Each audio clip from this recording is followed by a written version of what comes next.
maksib baten nasib lopo botaturi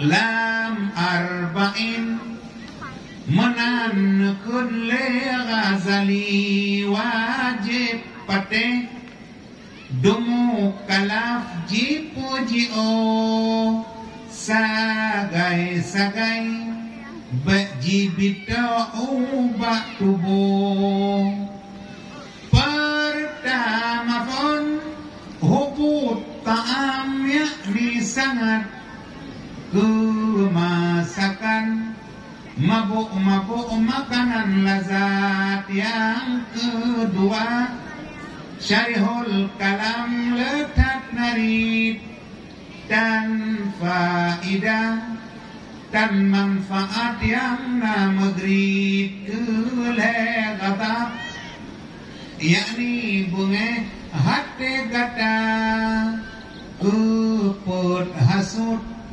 dengki ku purangoy gata kelimang krip serta gase keharta keenam gase kemegahan dalam dunia. Yang ketujuh gasih ke dunia buta ingat.